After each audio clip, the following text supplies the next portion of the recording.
Good afternoon, everyone. We're going to go ahead and get started. There are a lot of people who want to talk to us at the end who are participating from the audience, so we have to allow time for that. So we're going to start in a timely way. I'm sure we have a quorum, but we're going to start with a Pledge of Allegiance. I've asked Kelly Lee to lead us. Please all stand. I pledge allegiance to the flag of the United States of America and to the republic for which it stands, one nation, under God, indivisible, with liberty and justice for all. Thank you. Okay, Gilbert, would you call the roll, please? John Winchester.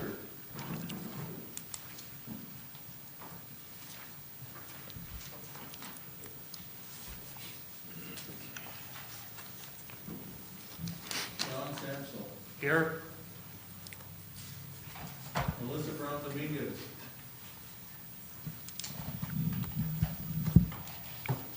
Kelly Lee. Here. Charlene Robinson. Lucretia Free. Present. Tom Beresny. Here. Frank Santa Cruz. Here.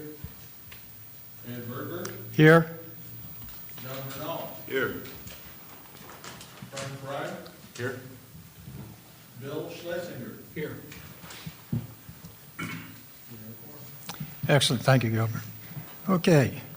Let's go on to the minutes. Everybody received them ahead and they were posted online. If we could have a motion for approval and a second, and we'll have any discussion if there is any. I did see an error on page 2, under road repair updates, third paragraph down. It says, Mr. Boley provided a few updates on the projects under construction, and then period with period. I think that just needs to be deleted. Okay, we'll take comments first then. Any other comments? If not, with that amendment, I'd entertain a motion for approval. Chair, motion to approve. Okay, second with Tom. All in favor, say aye. Aye. Any opposed, say nay. All right, thank you. And thank you for your diligent review of the minutes. I'm a punctuation nerd myself. Okay, topic 4 is kind of like an update in terms of where we're at and where we're going. Committee members will remember that we put out some topics and prioritized them in terms of what we wanted to do over the next year or two. For those who are new, that's what we did. And we came up with some topics. One of them is funding. One is understanding growth plans and how transportation will fit into that. And one is understanding maybe a little bit better about any transitioning of private roads to county roads. So those are the 3 topics we kind of bid off. And what the number one was future funding. It seems like that's a really important thing for us over the coming years. So we thought we'd devote our first priorities to that. So what I've done is listed the funding options that we're going to look at on a monthly basis, remembering that last month we did electric and electric gas vehicles.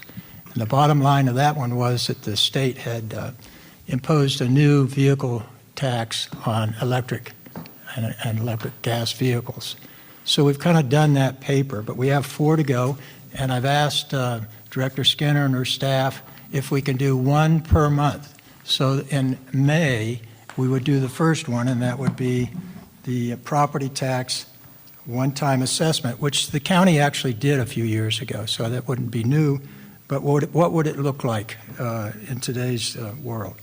And then HERF versus general funds for Department of Transportation staff, sales tax, of which we know that's pretty popular with the city and RTA, and then toll road funds.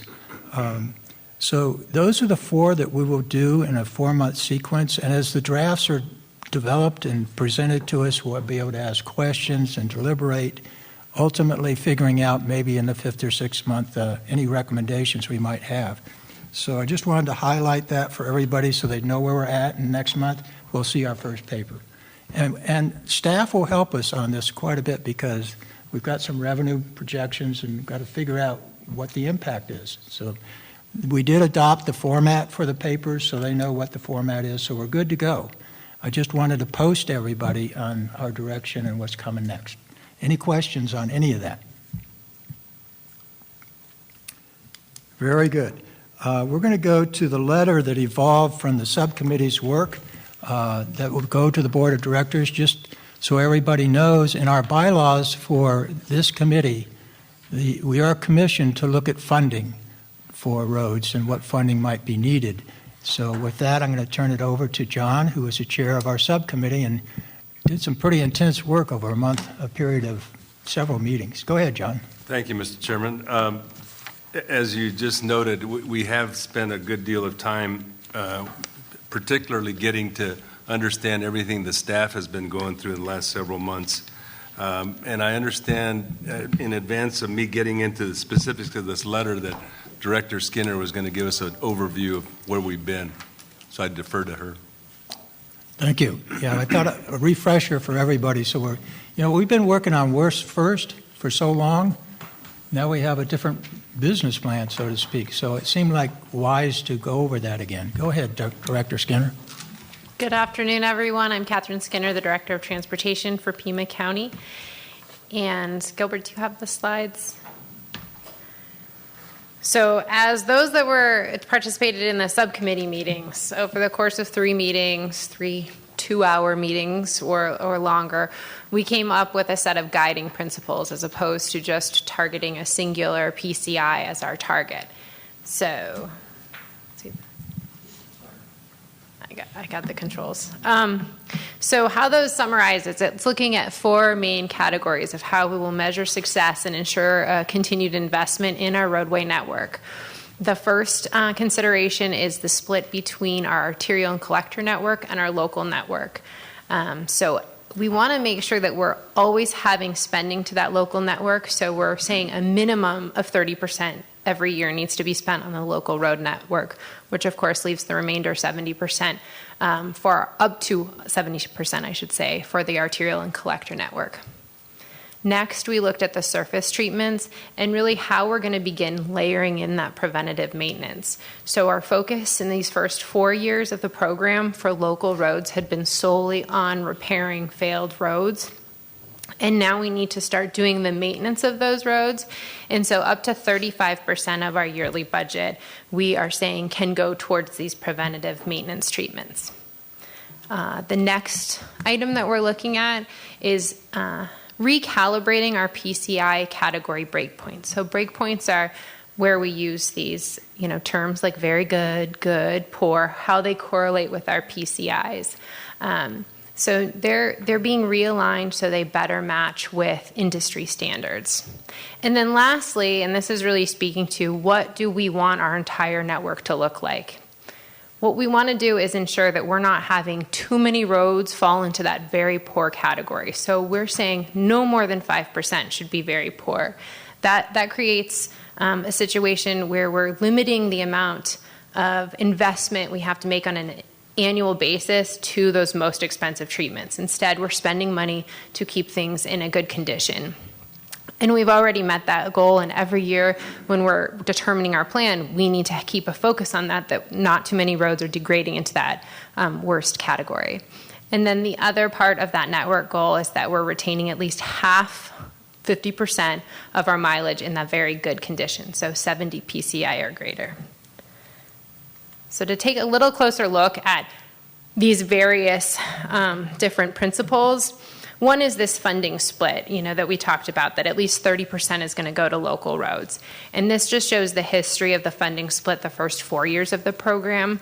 As you can see, it's always been hovering around 50% or higher going to local roads. But what we've seen is we've addressed a lion's share of those really poor and failed roads and locals. And the arterial and collectors are where we need to focus a bit more attention. Those are also the roads that get the most travel on them, the most wear and tear. And so, we could continue with a 50-50 program.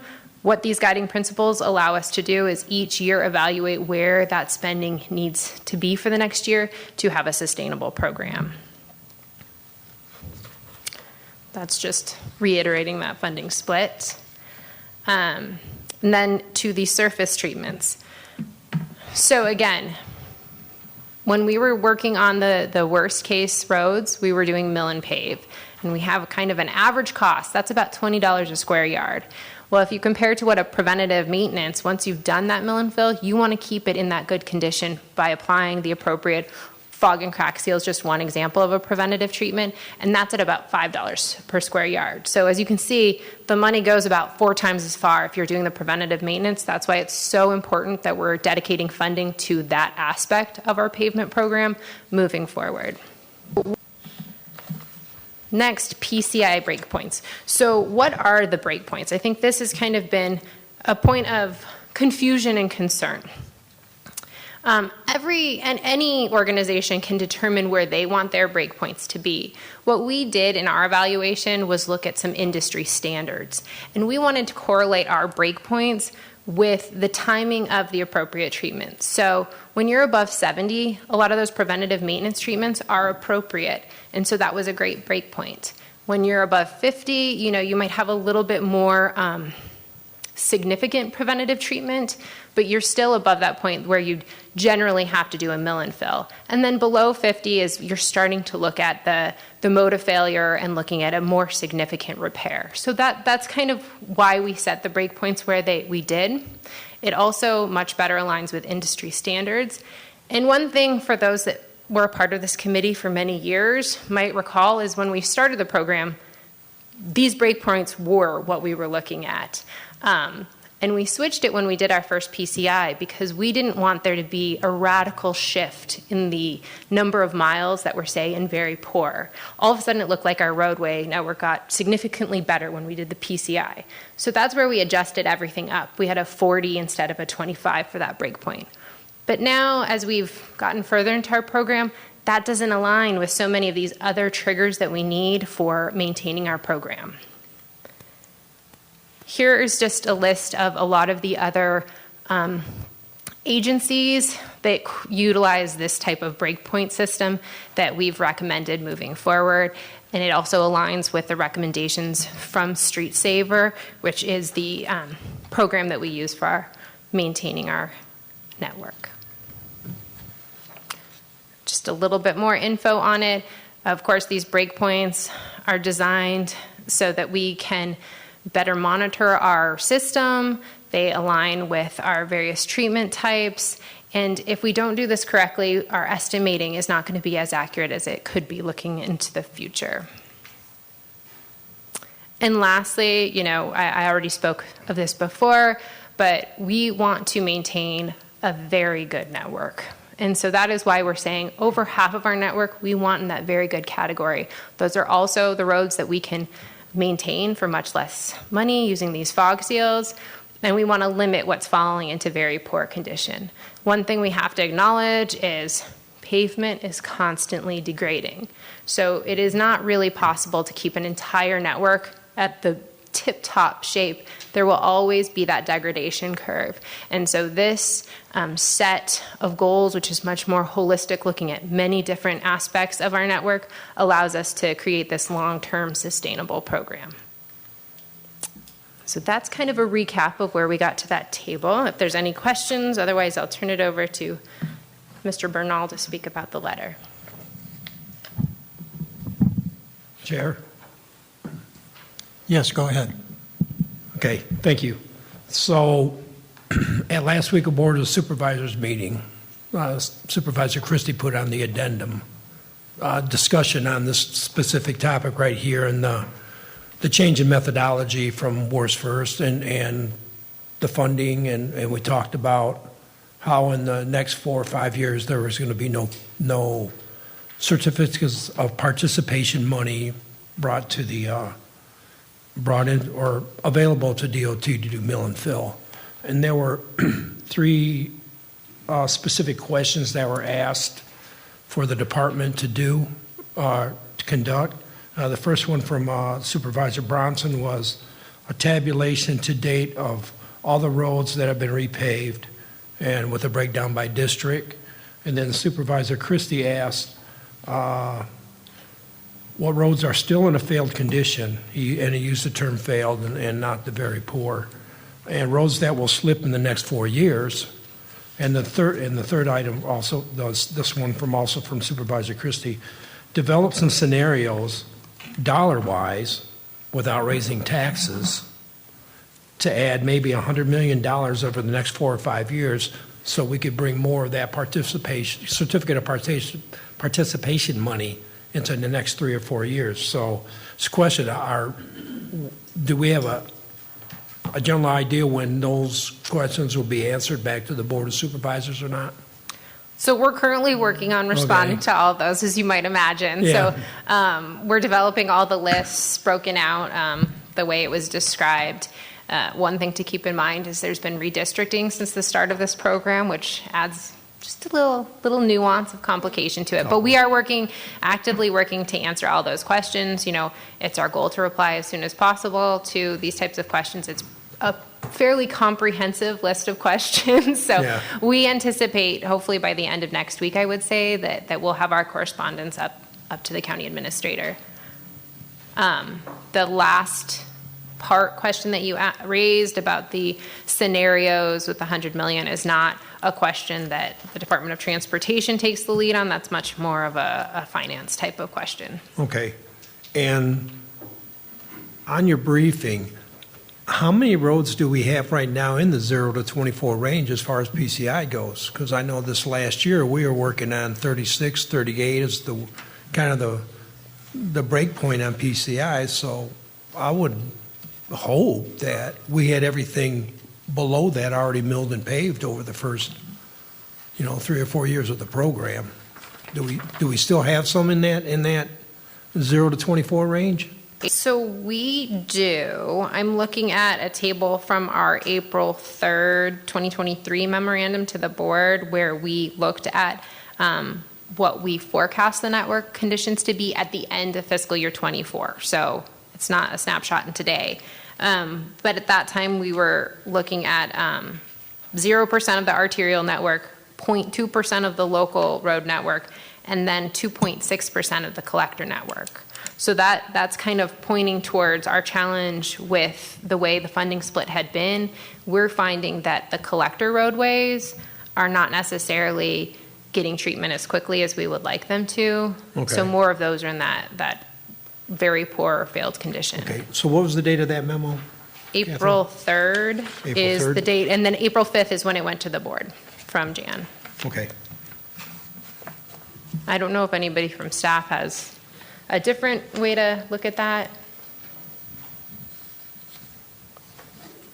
It's in the slide deck that'll be presented as part of item 7 for Okay. today. So that slide that you're referencing should be in the material that was presented online already. Okay, thanks. Thank you, Chair. Okay, thank you, Tom. Any other questions before we go back to John? Yeah, Mr. Chairman, I had a quick Go question. ahead. As you look towards moving to a 70-30 type split from, arterial, collector, and local, I was just curious, how does that correlate to the breakdown of those categories by like lane mile? Is that pretty consistent, or do you understand what I'm asking? I do, Okay. Thanks, Mr. Chair. I didn't know if I was clear Sean, on that. that's a good question. I don't have that, straightforward to know. I mean, it's a little bit more complicated than just lane miles because, of course, you have the striping aspect and, our arterial and collectors have a lot more involved in them quite often. But at the same time, our local road network is where we've done a tremendous amount of our ADA ramps. So I don't have the breakdown. We could get that for you. Yeah, I was just curious if it was roughly split like that or wildly different, And I think the other important thing is, it says 70-30. These are just kind of the guardrails to our program. It doesn't mean that that's where we're going to be every year. It might be a 40-60. It might be a 50-50. It really is looking at what our network needs to keep it in that goal of 50% very good, less than 5% very poor. And so that's where we need a bit more flexibility so that we can continually react to what our system needs. Thanks. Okay, any other questions? Okay, let's go back to John. Thank you, Mr. Chairman. Thank you, Catherine.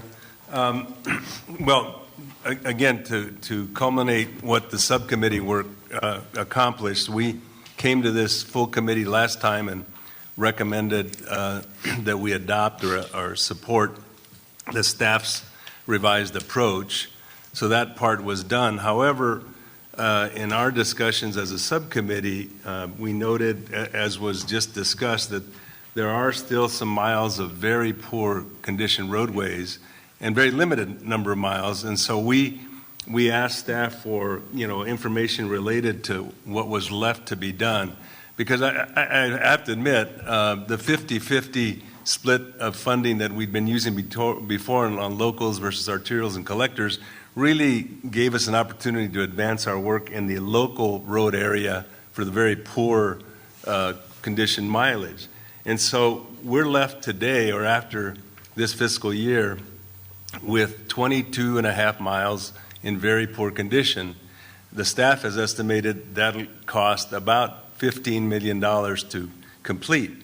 And so in our discussions as a subcommittee, we were concerned about the expectations that we built about getting to those roadways as quickly as possible. And so the staff and the department really don't have an ability to generate any new funding for this upcoming fiscal year, but in noting the historical pattern that we've had, we are taking a very significant downturn in investment next year. And that is, in my view, or in our view, perhaps what's leaving us with this much mileage in very poor condition. So the long and short of it is our draft letter to the Board of Supervisors says, we know that the staff is still working hard to get to all the roadways. We support the revised approach, and you've given them a budget limit for next year for this particular purpose. We think it's inadequate.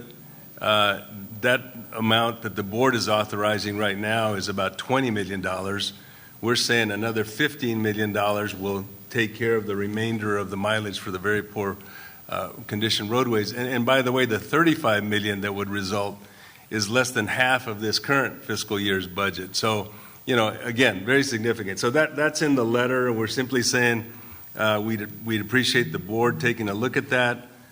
We also mentioned that, as the chair just noted under item 4, we'd be looking for additional revenue sources to suggest to the board how they might help themselves in the long term in the future. So that's the gist of the letter. I'm available to answer any questions if there's any data in there that isn't clear, or perhaps the staff would respond to any of the numbers that are in there. Thank you, Mr. Chairman. Thank you, John. Any questions for John? Chair Verberg?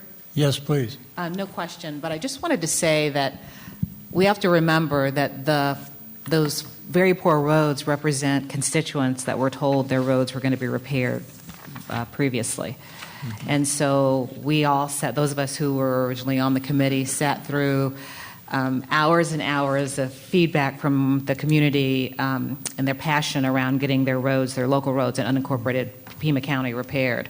So I just want to say that even though we all did sign on and agree to that, we're getting calls from constituents that are sharing concerns about sort of the reneging of a promise that we were going to repair roads. And I would imagine that might be the reason that we've got some folks showing up here again today, or maybe we will in the future.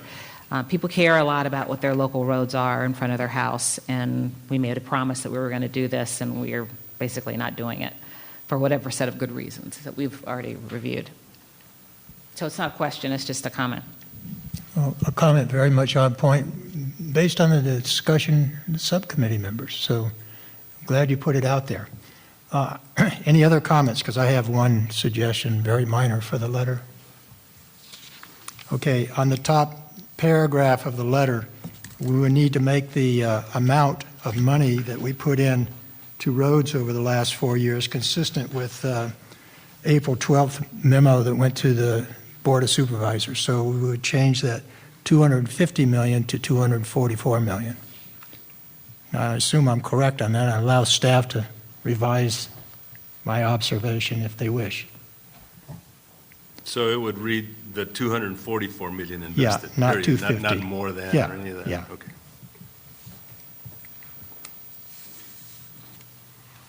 And Mr. Chairman, I might add that I fully agree with Lucretia that, we did really develop some expectations out there in the community, and that's the other reason for the urgency.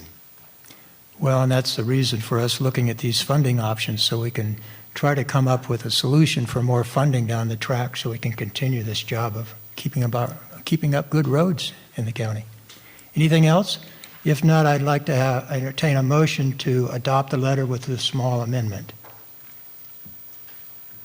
So move. John moved. Do we have a second, please? Don't be shy. There you go. Okay. All right, we have a motion and a second. Any further discussion on it? If not, all in favor of sending this letter to the Board of Supervisors, say aye. Aye. Any opposed, say nay. Okay, it's unanimous. Thank you all, and particularly the subcommittee that put in a tremendous number of hours, not just in the meetings, but looking at the materials that came out, the minutes and so forth from the prior meetings. And just the deliberations are really a positive thing. So let's move on to the next topic on the agenda. Jason Foley, if you'd like to come up for our I think we skipped one. I'm sorry. Yeah, I didn't mean to skip Director Skinner. This is very important. Director Skinner will give us an update on the proposed budget for the department.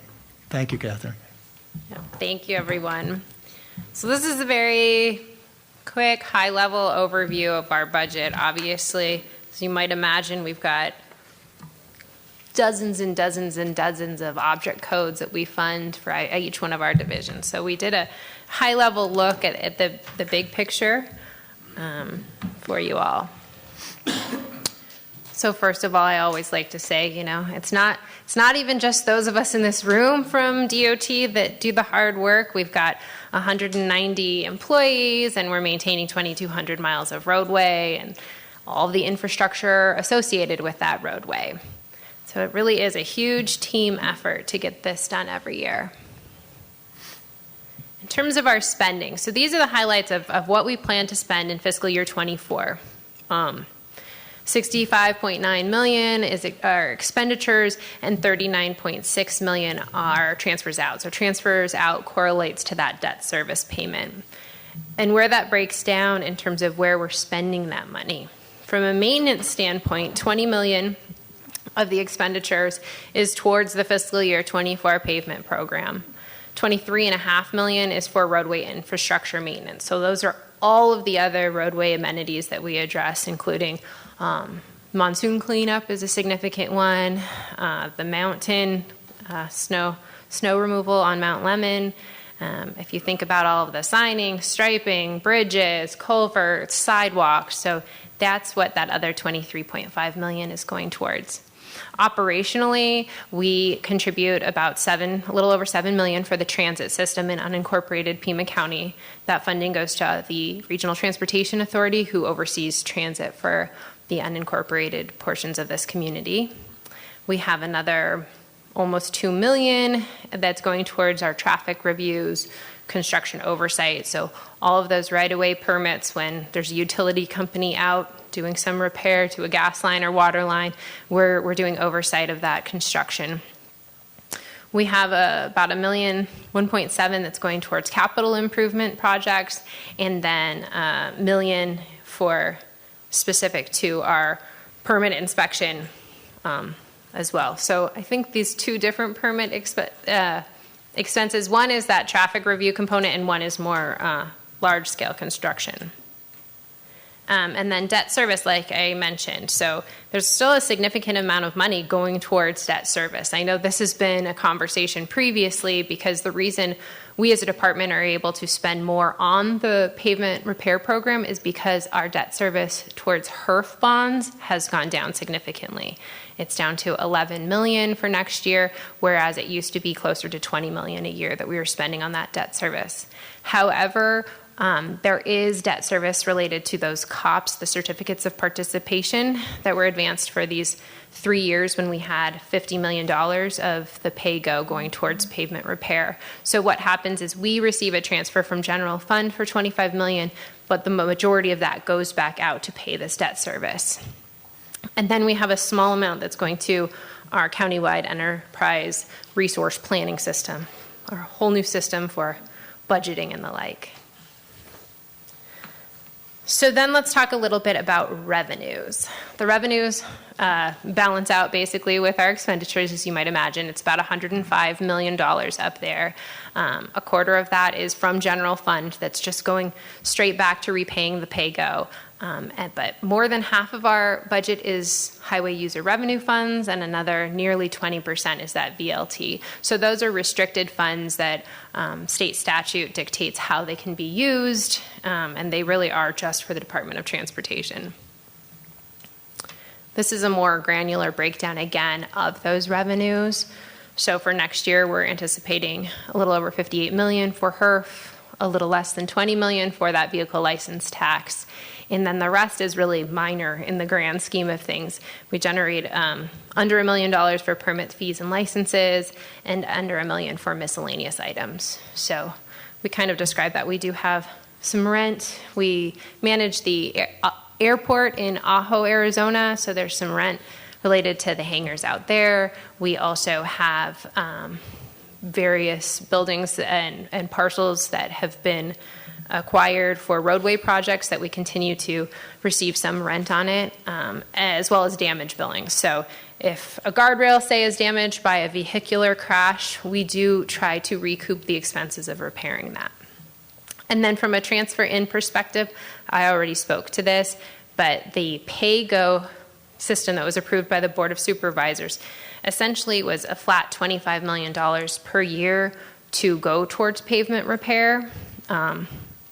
Other portions of that are going to other needs of the county. But since we accelerated our program with the $50 million through COPS, this $25 million that is coming to the department next year is just to pay for that debt service. And then we receive a minor amount for graffiti abatement, which we manage. The other part of our budget is our capital improvement program. So our entire capital program this year, or for fiscal year 24, is planned to be only about $24 million. There was a time earlier in the Regional Transportation Authority Plan, 2008, 2009, 2010, where we usually had about an $80 million program. So significantly smaller than it was at one time, but our pavement repair program has definitely compensated for the volume of work there. One thing to note is there is a relatively minor amount of HERF goes into our capital program. The majority of our capital program is other outside sources. So we have impact fees, which make up over $10 million of our $23.5 million program. That's 44% of it. Another significant portion next year, which is the last of the 1997 HERF bond projects, is that $9.2 million. That's going to actually the 22nd Street project that the city of Tucson is managing. So between those two, that's over 80% of our CIP budget, and the rest of the funding sources are a combination of grants, federal funding, a little bit of HERF, partnerships that we have with other cities and town of Sahuarita for the upcoming year, RTA funding, etc. So these are all of the projects that are in our proposed fiscal year 24 capital program. There are 23 projects in all. Of these, 6 of them are considered pass-through projects. So that means we don't actually actively manage that phase of the project. There's another entity that we are just funding to do that. So the Sunset Road project on I-10 that's going to do the new connection I-10 to River Road is a good example of that. Arizona Department of Transportation is managing that project along with the I-10 widening. And then there are some projects that the city of Tucson are managing that are receiving funding. And one thing to note, so there are 13 projects, or rather 17 projects at the top of that list. 10 of those are receiving federal funds. So this is a real departure of how our program used to be made up. It used to just be a handful of projects, maybe 3 or 4 a year at the most, that would be federally funded, because it is a more challenging and lengthened process to deliver a federal project. But with the federal infrastructure law that was passed, there are a lot more opportunities for competitive grant funding, federal funding for infrastructure, transportation specifically. And so we've continued to apply and fortunately been successful in some cases on receiving funding to improve our network. So with that, if there are any questions, I'm happy to take them.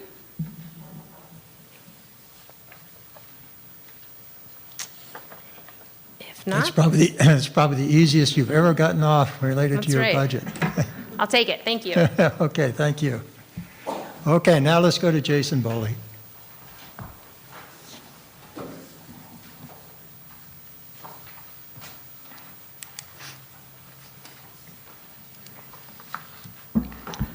Thank you, Chair, members of the committee. We are proud to present this month's road repair program update. So getting started with some of the substantially complete projects, you can see there that the list is now grown to 2 columns, so that's some good news. Quite a lot of projects. 4 more have been added since the last time we met. The Catalina Foothills West, Catalina Foothills East, and Catalina Foothills North job, all substantially complete since we last talked. And then our countywide crack seal project has also wrapped up. So we have 4 new ones in substantially complete. We do have several still in construction. The Tanque Verde project is still moving along quite nicely with the utility raising ongoing and milling and paving activity also ongoing. And we're expecting completion on that in very early May, so just a couple weeks away now. The Costa del Bay South job is also moving along with survey and utility adjustments, as well as milling and paving. And that job is going to be wrapping up around the middle to end of May. So it's progressing quite nicely. The Costa del Bay's North job just got kicked off here on April 12th. They are currently working on utility lowering and survey work, and then milling and paving will begin in the early part of May for that job. The Southeast JOC is getting ready to get going again here in early May now that we've dried out and warmed up a little bit. So that'll be getting going pretty quick, and it'll be a fast job as well. The Linda Vista Estates jock is moving along quite nicely. It is all the utility adjustments have been completed for lowering, and they are currently milling and paving and then getting ready to do utility raising shortly thereafterward, with completion expected in early May. So again, in another couple weeks, that project will be getting added to the substantially complete project list. And then the last project that's in construction currently is the Meadowbrook and North Point Terrace JOC. That one just began on April 17th, and they are currently working on utility adjustments and survey, and then milling and paving is expected to begin later this month, so here in a few days. A couple more projects to talk about. So we've been talking a little bit about this one, but this is the Heritage Hills Mill and Pave project awarded to ISX Construction, and they are expecting to start this project in mid-May, so just a few weeks away from getting this one going. And the expected completion date on that is the end of June. And the area for this is McGee Road and south, and then north of Massingale. And this is east of Thornydale and west of the CDO Wash.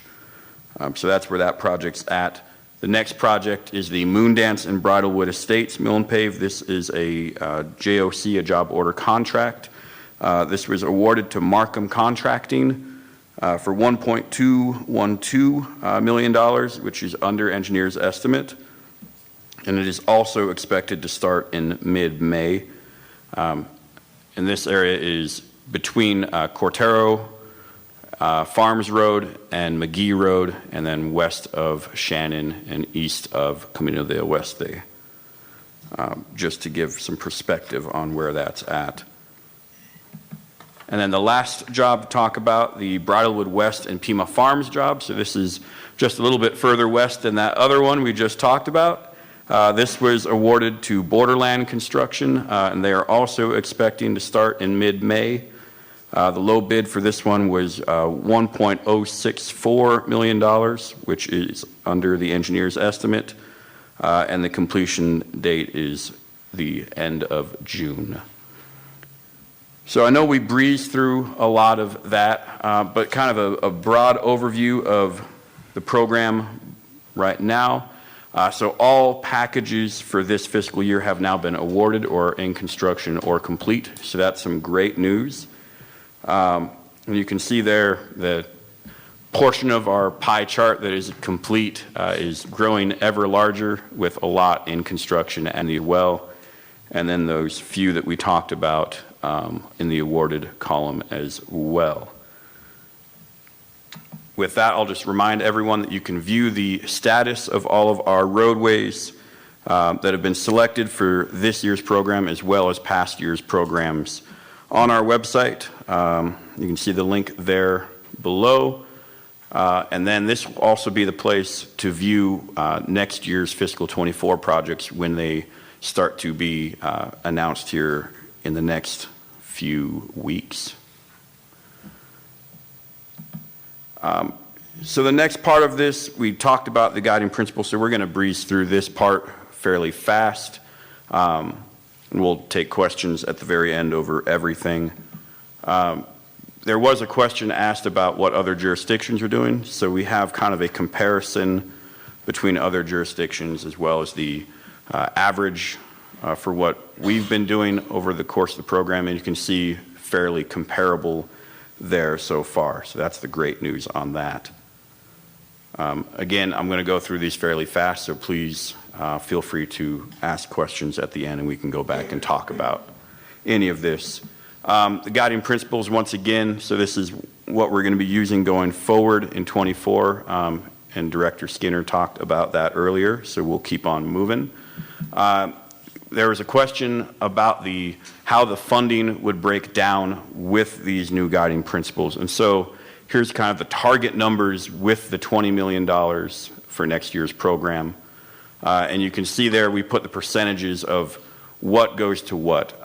So next year we are using a 70-30 split, 70% arterial collector, 30% local. That 70% for arterial collectors breaks out to 46% for rehab, which is milling and paving work, and 23% for our surface preservation work. And then 30% locals breaks down into 23% mill and pave work and 8% surface treatment work. And you can see the corresponding dollar amounts there. And again, these are target numbers, so these aren't going to be the exact numbers, but these are kind of the target goals for where we're going to be for each of that. And then we mentioned earlier the kind of the projected, using those dollar amounts, where our network is likely to be at the end of next fiscal year's program. And this is based on our Street Saver data that we have. You can see there at the end of the 24 program that we would have we'd have 51.5% in very good, so meeting that network goal of being over 50%. And then we'd have 2.8% in that very poor category, which is also meeting that goal of being under 5%. And with that, you'll look visually at what that looks like. This is the same as that table, just a different representation of it. You can see a large portion of our very poor roads are remaining in that collector category, which is one of the reasons why we're going with the 70-30 split for next year. Even after the 70-30 split, we still have a little bit more work to do in our collector network. So with that, I will open to any discussion that you may have. Any questions for anybody? Jason, are you going to get off lightly too? No, I got a question, Chair. Okay, go You ahead, had to Tom. stall on him. Go ahead, Tom. So, Jason, how Yes. close are we to having the fiscal year 23-24 list ready? So we are still in the process of working on that. Our hope is that that'll be coming along very soon. Right now, I know, not the answer you're looking for. It is still in progress right Okay. now. Getting the data back from our vendor for the PCI data has slowed down this year's process a little bit, but with the lighter number for financial, I don't know what the word I'm looking for is right now. With the smaller budget for next year, there's the words I'm looking for. We'll be able to get that list out here right on time as we did last year. So, Okay, so sometime in May. I think your slide said a Correct. number of months ago. Okay. yeah. Okay, any other questions? Good one. All right. Well, you did get off lightly, only one, huh? Perfect. But you owe us. I won't complain about it. But you owe us. We'll see it in May. Okay, we're going to go to call to the, no, we're going to RTA. I'm not going to skip over another one. Director Skinner, please.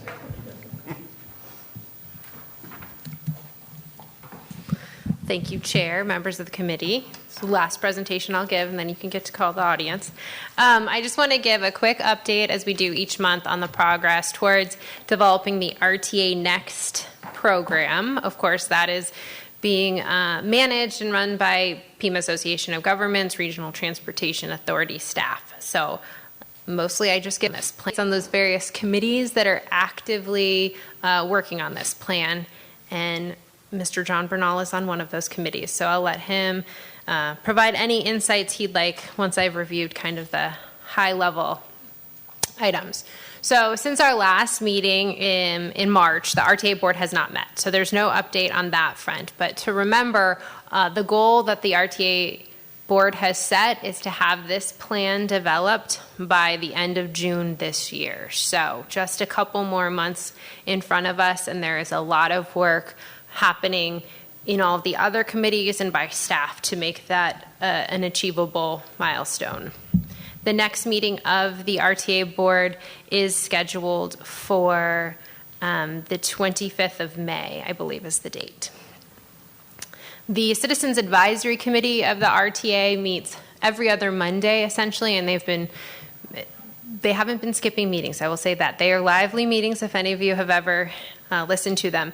The main focus of their discussion lately is to look at the makeup of the roadway element list, but also to look at all of the various elements that will be in the program. So the current RTA program that we've been delivering projects under since 2006 included a roadway element, which were named projects, as well as a safety element, an environmental and economic vitality element, and a transit element. And so as a starting point, they used those same elements for RTA Next. And now there's been a lot of conversations both at the CAC and Technical Management Committee about what the makeup of those sub-elements look like and how to get an overall balanced transportation plan, because it is a 20-year plan. And needs have changed potentially since 2006 when the voters passed RTA 1. So they continue to meet on that. Their most recent meeting was a week ago Monday. And then the last committee that's been working really diligently on this is the Technical Management Committee. That's the committee made up of town manager, city manager, the county administrator, as well as some citizens professionals such as John Bernal from the industry. So they are meeting tomorrow again, and they just met about a week ago. One of the most, I guess, meaningful, I'll say, I'm looking to John because he started the conversation at the last meeting. But what we've found ourselves with is a roadway element list that far exceeds the funding that was designated for that portion of the program. So how do you trim down a list such as that? And so the TMC took action to look at an approach that if you were looking at a prioritized list of projects, you start taking out those lower priorities and seeing if you can address that need through these categories. So I mentioned there's a safety element. That also includes some intersection money. So sometimes you can offset the need for a roadway project by doing other smaller scale improvements. I would say that was how I understood the action. The first cut at that was taking they have a sample ballot form and trimming off the last 9 projects of that list. So or maybe it was more than that, from project 25 through 37 were trimmed off of the list. So I'm sure that will be a topic of discussion. It has been at the last CAC, and it'll be at the TMC tomorrow. So I'm not sure how that will end up. But it is all to say, I will say there are dozens and dozens of people putting hours and hours of work into developing a program that we think will be best for this community. And 2 more months until we get there, hopefully. So John, I don't know if you want to add anything. Thanks, Catherine. I just underscore what you just said about the work ahead of us, because the Citizen Advisory Committee in particular is very concerned that the specific project list that we're working from isn't necessarily a priority list. And that was one of the assumptions that was made by the technical committee, that it was a priority list. So anyway, the long and the short of it is similar to the discussion we were having about our own programs here. $2.3 billion over the next 20 years sounds like a lot of money, but it doesn't begin to address the needs that have been identified in the overall transportation network. But yet that is what the RTA board is telling us these days, that they want to stay within the $2.3 billion that has been forecast. When you look at that list that Catherine was talking about, 37 projects, and you take off the bottom 12, if you assume that it was priority, all 12 of those are in the city of Tucson, by the way. So that's not making the city particularly happy, as you can imagine. And really, in the broader sense, the allocation towards roadway segments versus transit versus, safety versus other categories is still what's in debate. So a lot of work to be done. You're right, not a lot of answers, and we're hoping we'll make a little more progress tomorrow. And with that, if there's any questions, I'm happy to take them. Well, thank you. Okay, thank you, Catherine. Okay, we are going to move now to comments from the audience. 2 guidelines for you. One is, if I mispronounce your last name or any of your name, please forgive me and correct me when you get to the podium. Secondly, I'm going to ask each speaker to try to stay within 3 to 4 minutes. We do have 10 speakers today, so it's a lot of time. So we don't have 5 or 10 minutes. I think 3 or 4 is a fair guideline, so please try to stay with that. And I'm going to ask Gilbert and Annabelle here to put their hand up if they can do a clock as to when you're in the 3 to 4 minute range. So that we're fair to all the speakers. That's the purpose of it. Okay? So, actually, starting with the first one out of 10, we'll see how many actually stay through this whole thing.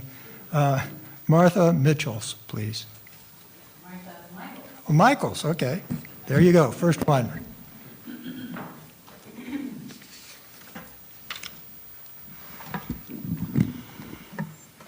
My name is Martha Michaels. I'm a 50-year resident of Tucson and a 37-year resident of Sabino Town and Country Estates, an older, small District 1 neighborhood. My neighborhood's roads were in a seriously poor and dangerous condition for decades. We advocated for their repair for several years. Fortunately, due to analysis of PCDOT's newer road condition data, and this committee's support to supply equitable road preservation funds to failed neighborhood roads, funds finally paid for my neighborhood to have a milled pave in January 2021. Since our roads received new pavement 2 years ago, many positive changes have occurred. Our roads are now attractive and have helped to increase our property values as we wanted. But most importantly, they are safe to use. Driving through our neighborhood now is a smooth, comfortable experience that does not cause car repairs. We have no sidewalks, so neighbors can participate in activities that were impossible before our pavement was fixed. Neighbors may now safely walk, cycle, and meet to chat. Neighbors with physical challenges may now safely navigate the roads with canes, walkers, and wheelchairs. Kids can walk to the school bus without stumbling on a crack in the road. Parents can now carefully supervise their children's play on cul-de-sacs and take little ones for a bump-free ride in a stroller. We can now set up chairs and have evening HOA and committee meetings on those same cul-de-sacs. Families can now trick or treat with kids or go to see friends' outdoor Christmas lights without fear of tripping in the dark on broken pavement. Roads are much more than expensive hunks of asphalt. Newly paved and maintained roads can lead to stronger neighbor relations. Safe roads are critical to the social health and quality of life in Tucson. Thanks for supporting and recommending neighborhood road preservation. It's very important. Please continue. I'm troubled here today to learn that money is being pulled back from some of the local road work. As Lucretia said, some people were promised that their roads would be taken care of, and now it looks like through your difficult decisions you've had to make under your budgetary constraints that some of these people will not get the service they so need. I urge you to still try to get that money somehow. Because when promises aren't kept, people become very dissatisfied and distrustful of government. You don't want that. You've come so far in your work to get these roads paved. Thanks to so many people here that worked with us, Annabelle, Lucretia, John, Ed, so many of you. My neighbors, Linda Liedberg and David Cook, are here, and Linda's going to talk about some of the things our neighborhood has done to help preserve and maintain the roads, the new roads that we got. So with that, if Linda can be next. Thank you. That was refreshing. We don't get a lot of thank yous all the time. Come on up. Okay, Linda, it's all yours. Thank you. While I talk with you, Martha and David will show you some pictures, okay, what roads were like and what they are now. One of the things we learned in this pursuit of revitalizing the roads was that maintenance really matters. So when we all got together after the roads were paved, we decided we had to play our part, whatever it took, to keep those roads in the best condition we possibly could and preserve them for as long as we could. So we identified 3 areas. One, to look at all of the erosion areas, hillsides, that kind of thing, and road edges. 2, to consider a private seal coat that would happen before the 4-year county recommended seal coat. And 3rd, to deal with the buildup of debris, to check on a regular basis, to see what was happening after monsoons, that kind of thing. And this is how it all turned out. So that was right after the roads were paved in 2021. With regard to erosion control, we had Matt Sierras, who was new at the time, come out with another member of the PCDOT team and walk our 1.5 miles, small but significant for us, area, and identify all those areas of concern. The erosion, the problem areas with the road edges, then the future, all of those kinds of things. And the county brought out dirt. We laid the dirt. And then the volunteers in the community who were interested in this, since the time that you came out during the pandemic, we've laid 20 yards of rock around all the road edges, as many as we could, and in the areas of erosion as well. And then the next thing we did was consider a private road seal. And we followed the lead of Sabino Clusters. And they did their own the year before, I think a year after the roads were paved. And we ended up we wanted to, in all of these things, keep the county involved and get their input, and also to build up community relationships within our little community, keep people engaged and involved. And they were very excited. I mean, we set out to raise $14,000 in 6 weeks. We raised $16,000 in 4 weeks. And to give you an idea of how enthusiastic people were, on a night in July when it was 108 degrees that day, 45 members showed up in our backyard to eat ice cream. I was like amazed. And also, I will say that 70%, just over 70% of the community contributed to this seal coat. We had, the lowest was $150 up to $1,000 that people contributed. They were very excited. And finally, the last thing we did was lay out a plan to check for road debris, that kind of thing. So now, annually, after each monsoon season, we go out. David's now kind of directing that. At the first one that he organized, we had 12 volunteers come with their brooms and sweep the roads clean. And we go out on a regular basis, I'm the one, looking for cracks, looking for anything that needs to be sealed, any problems, making sure the rocks that get shifted aside are on the road edge again. People care. They really care, and they're very excited. And I know how hard, I mean, you've really grown since we were last here. So we thank you for that growth, for what you're doing. We urge you to continue. Like, it's a good fight. It's really meant a lot to our neighborhood. We've been imperfectly peaceful, and we've been imperfectly patient and imperfectly persistent, but boy, has it paid off. It's a dynamite neighborhood. So thank you very much. Thank you, Linda. Boy, model neighborhood. Do you have any other friends you can bring around? One thing we do use, though, is GuardCat, which I know is a supplier to Sunland and is used on a lot of the county projects, too. But they're great supplying us so we can keep up the aesthetics for, road rub or some of the areas that might have been a little thinner than required. But they've been helpful that way, too. It's also for crack. Well, if we had a newsletter, we'd put you in it, that's for sure. Thank you. Okay. Next. Cara Nip. Is Cara here? Online? This is Kara. Okay, I'm Kara. on the WebEx. Can you hear me okay? Yeah, you're just fine. Go ahead. Okay. Sorry if I sound ill-prepared next to those fabulous speakers that preceded me. I did not know I would have the opportunity to speak, so thank you.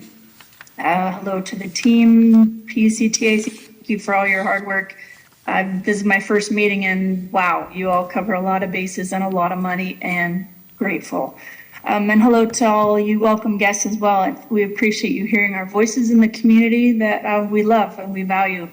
So thank you, other speakers, for sharing about the wording, neighborhood road improvements, meeting promises of what I think, as a nurse, I think of rehab for beauty, property value, and big one for me is safety.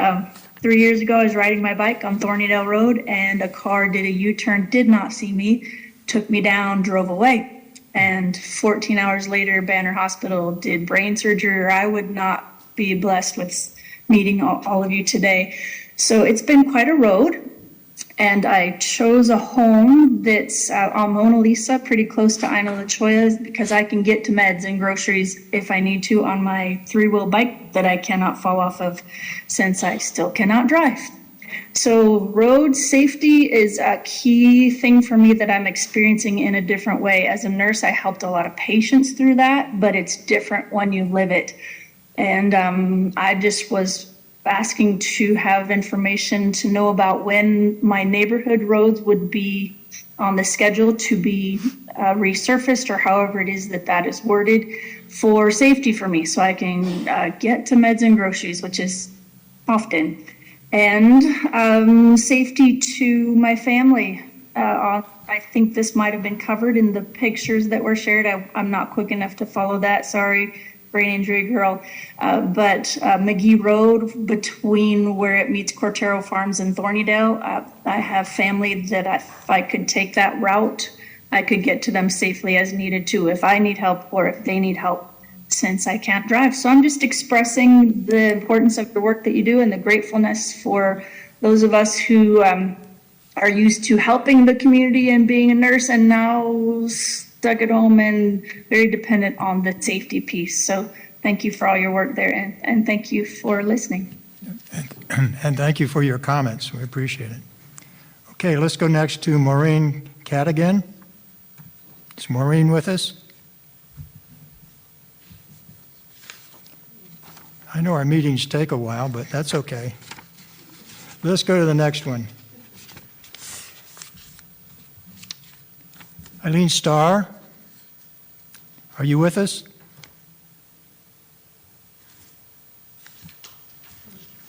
Okay, moving right along. Kevin Duffy?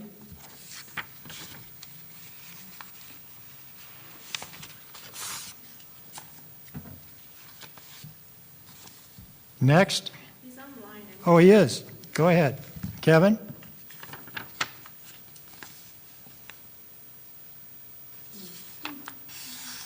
Speak up, Kevin, if you're there. We're listening.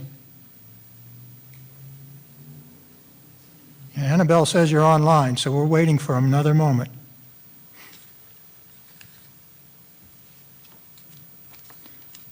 All right, well, silence is golden, I guess.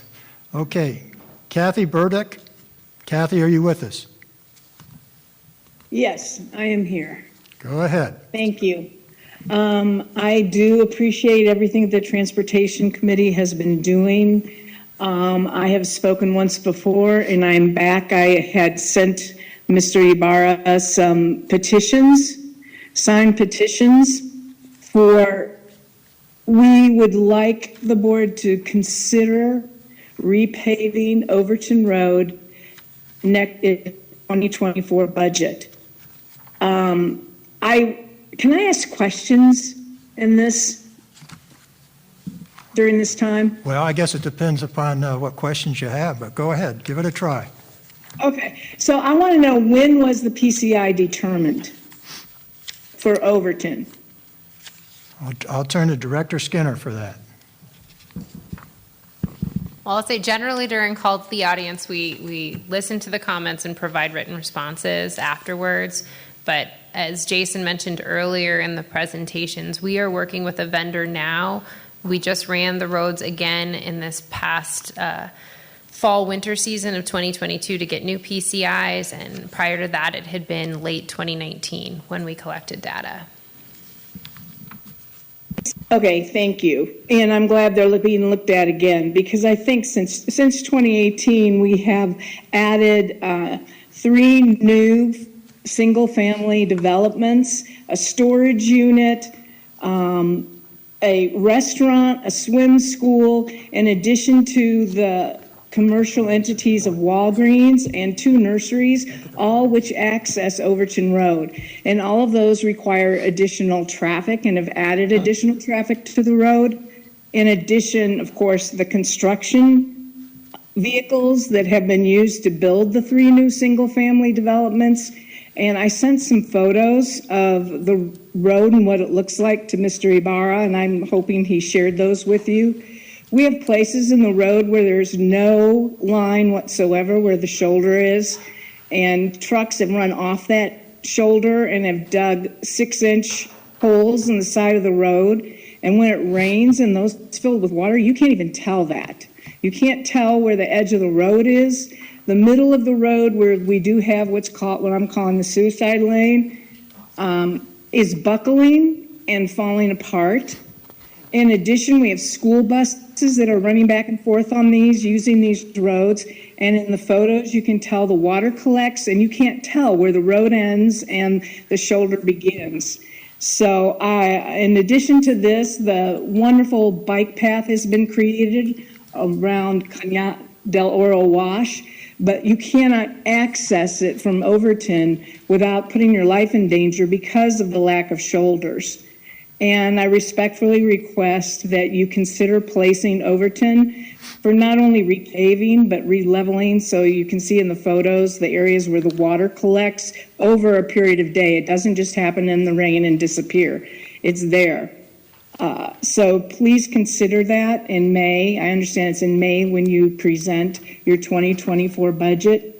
And that is what the signatures represent. And I believe we're going to have some more speakers with more petitions and signatures to say, please take a look at Overton Road. And again, thank you for what you do. We appreciate it. Okay. That's all. Okay, Kathy, thank you for the pictures. We are passing them around to the committee members. Mr. Chairman, this is Kevin Duffy. I'm unmuted now. Can you hear me? Yeah, well, hold on, Kevin. We'll get to you in just a minute, okay? We're going to Thank finish you, up sir. with Kathy. First off, thanks for the petition and the pictures, and the staff will develop a response to your inquiry, and we're mindful of the time that you spent doing this, putting all this together with your neighbors and what have you. So thank you very much for stepping forward. So let's go back to Kevin. Go ahead. Okay, thank you. Thank you, Mr. Chairman. I apologize for being unmuted earlier. I were muted and not figuring it out, but I finally have. First, thank you for the work of the committee and the county and all the employees. I appreciate the efforts trying to keep our community at high quality. I live at 1994 West Kaibar Place in Tucson, Oracle Heights Estates, and it's, for proximity, it's on the backside of Donaldson Elementary School, roughly the La Choya and Ina Road area. On the front side of the school is Omar, and an additional street in the area is Shalimar. Last year, there was some paving done in the area, but the three streets, Omar runs in the front of the school, Kaibar on the back of the school by the playground, then they connect to the past on the over to the east from the school, as well as there's a third street, Shalimar. The total amount of road in this area is somewhere in the range, I'm guessing, of somewhere between 1 and 2 miles. The roads, you do pothole repairs, and I appreciate that work, but the roads are in very rough condition. And on the PCI index, I believe it's called, we're in the low 40s, I believe, our streets, from some responses I saw recently to other testimony, written testimony. It seems to me that the areas adjacent to the schools in our community should receive some sort of additional consideration in addition to just what the specific quality of the road is. So what I'm asking, and I think it's probably the 24 or 25 budget, is if you would take a look at the 3 roads that are in the immediate vicinity of Donaldson Elementary School, and please consider paving those roads. There are a lot of potholes. I've talked to at least 3 teachers who used to ride their bike to school but no longer do that because they do not feel safe riding their bikes on these roads with the potholes and stuff. And that's my testimony. I appreciate your time and all the hard work of the committee and everyone else, as previously mentioned. Thank you, Mr. Chairman. Okay, Kevin, thank you very much again for letting us know your concerns, and we do appreciate it. It takes time to do this sort of thing. Staff will develop a response to your inquiry and to your comments with us, and they'll be back in touch with you. Thank you very much for your time. Okay. Next speaker, Jerry, you're getting to be friends with us. Come on up. No, you're next. Come on up, Jerry. Yep, I'm sure. We only have 2 after you. Jerry Rumley. If I didn't get that right, Jerry, fix me when you get up there. Okay, I've been here before. I'm Jerry Rumley, Golden Heritage Village. And you've probably heard me say, let's make Golden Heritage Village golden again. In front of my house, go down. I happened to hear noise out in front of my house, looked out, and it's a road repair crew. There was 5 men, 3 trucks, a road roller out there in front of my house. So I went out and I asked the supervisor of the work what they were doing. Are you fixing our streets? No, we're going to hard patch them. Okay, very good. So they worked for almost 2 weeks. They put down 60 hard patches, hot asphalt, rolled the roller over them. Some of those patches were 150 square feet. So, wow. It looks terrible because this gray street has all these big black blotches in it all over. However, it drives smoothly. Great. And then Catherine comes up with the information that they're changing the PCIs. Our PCIs will go up because of these patches. Suddenly, we are from a poor road to a good road. Thank you. Thanks, guys. Keep up the good work. Jerry, come back anytime. We need some pats on the back. Thank you very much. You were smiling the previous 2 times you came. You smiled even more broadly today, so thank you. Okay, Patrick Jones, are you with us? Come on up.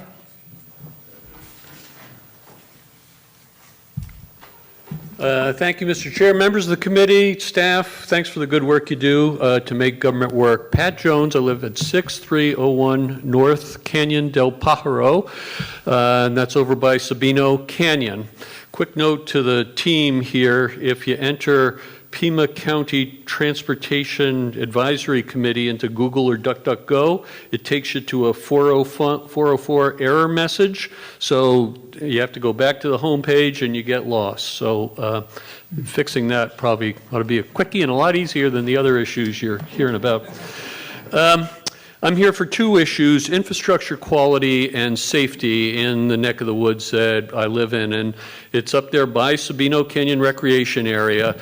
The segment of Sunrise between Kolb and Sabino Canyon is really bad. And the PCI last cycle, I guess, was 57. Compare that to other roads in the neighborhood that have been repaved, including Kolb over the top and down to Craycroft, which had a 42. And our section of Sunrise was much worse than that section of Kolb. And there was a 15 difference between the two. So I don't understand the PCI system, frankly. And a couple things about Sunrise there. It flooded for weeks here this winter. It badly needs re-engineered culverts to get the water off of the road, bigger culverts. There are tons of pedestrians going to Sabino Canyon, bicyclists, and school kids walking around the corner and up Sabino Canyon to get to Canyon View Elementary and Esperero Middle. And there are dirt shoulders there. The striping at the intersection for the crosswalk is super bad.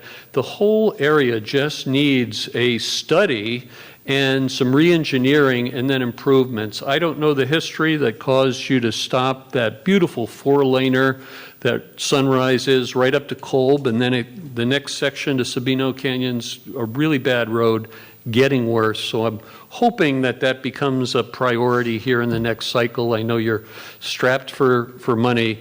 Sabino Canyon's the #1 tourism destination in the county, I think, and our front driveway to the #1 destination looks really bad. Second, a safety issue. As I say, there are 2 schools on Sabino Canyon north of Sunrise to the end of the road there, right across the street from the entrance to the recreation area. What's been happening post-COVID is nobody sends their kids on buses anymore. The buses arrive empty, they leave early, and every parent is dropping their kid off. I don't even see carpools. I walk that section a lot. But come pickup time, everybody queues up along the east side of Sabino Canyon to get into the school parking lot to pick up their kid. Well, mom and dad, when they're coming from the south, drive up Sabino Canyon and then pull a U-ey wherever is appropriate to queue up into that road in front of the schools. And that can be anywhere in this sort of 1/4 to 1/2 mile section of Sabino Canyon. So the staff really needs to get together with the school district and come up with a safety plan for those 2 schools, because I live in in an area just north of that, and lots of people from our neighborhood walk down there, and reports are a couple of people have had really close calls with these drivers pulling U-eys and almost getting hurt, the pedestrians and bicyclists almost getting hurt. So I hope that the team takes a look at those safety issues and sees if a path or a protected pathway for the kids walking back and forth to school. So Sunrise improvements and those safety issues are my issue. Thanks again for everything you guys do. And thank you for your comments. We'll get back with you in terms of a response. Staff will develop the response. Okay, Celeste Dillard, Are you with us? I'm here. Oh, you're right here. I'm with Catherine on this. Well, okay. Go ahead. Okay. Celeste, is this your? Yes, ma'am. Pass it. Yeah, I just need to back my notes on the back. Forgive me for what I said. We didn't read it. Good afternoon. I'm a little nervous here. My name is Celeste Dillard, and I'm a Washington to Arizona transplant since last year. And also my history, I'm a nurse as well as Catherine. I met her on the neighborhood app, and this is how this all started. So she wasn't able to be here, so I'm taking her, adding some more comments. The other piece of me, I'm also a retired logistics Army officer, so I understand I don't understand the Tucson way, but I'm learning some new acronyms, PCI. So what I'm here for today is I'm helping with the petition to improve Overton Road. And I appreciate, first of all, I appreciate everyone's work here. It's amazing, and the comments and the positive comments. I love the community aspect that people are getting out helping. It's like I'm going to take your notes there. Anyway, I'm going to throw this away. I'm just going to go from the heart. I decided I'm going to help with the petitions. So I'm setting 2 days in a row. I've sat on the corner of Overton and La Cholla with my red chair, hat, water, and a box that says petition for Overton. So I've had cars pulling because that was a good logistical area, and was able to get 30 signatures in 2 days. So I figured if I could do it longer, I could probably get more. But what I'm concerned about, that whole piece of Overton, the pictures show that, the margins. I'm also a bicyclist. I will not bike here yet because I'm fearful of, there's no edges. So I drive somewhere. I live in Linda Vista. Thank you for the nice roads. They just happened. But anyway, coming down Overton, there's much room. In the future, when you start doing roads, just in general, if you put a 6-foot margin on either side of the road, there's room to walk. It's almost like standard. It's like it stops where the line is. But that road is very, very dangerous. There's no room for the kids to walk. I drove up Overton West, and there's a high school. I'm a high school nurse, and the sidewalk ends like part of the way almost to Shannon. I think that's the road. But there's not a lot of room. Kids are standing there on Shannon, high schoolers, with just standing back. At least they have sense to stand back so they don't get hit. But all the washboarding of the roads on Overton, you get going at least 25 miles per hour, and you're coming from east to west, and you're taking that curve, and you hit those washboardings like this on the road. You hit them and your car kind of deviates. If you're front wheel drive, four wheel, you might be okay, but it's a very hazardous road. Okay, so my hope is that the Overton Road that runs west and east has a, what's the acronym, PCI? Has a PCI category of 0 to 24, so maybe it'll move up on the list of being looked at. Okay. Otherwise, I appreciate your help and comments that take that back to shovel and help. Well, thank you. And, not everybody takes the time to put together 30 signatures like you did. So we appreciate the spark related to Overton, and you'll get a response from staff. So thank you for taking the time, and all of you thank you for stepping forward with the goods and the things that we need to attend to yet. So thank you all for coming. We appreciate it. And with that, the next item in the agenda is related to the next meeting, which will be scheduled for May 23rd. If you have any topics besides the 3 that the committee has agreed to work on, please submit them to Annabelle. I will entertain a motion for adjournment.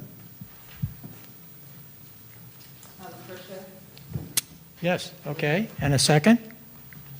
Second. Okay, Kelly? All in favor, say aye. Aye. Any opposed? Want to stay around? Okay, we're gone.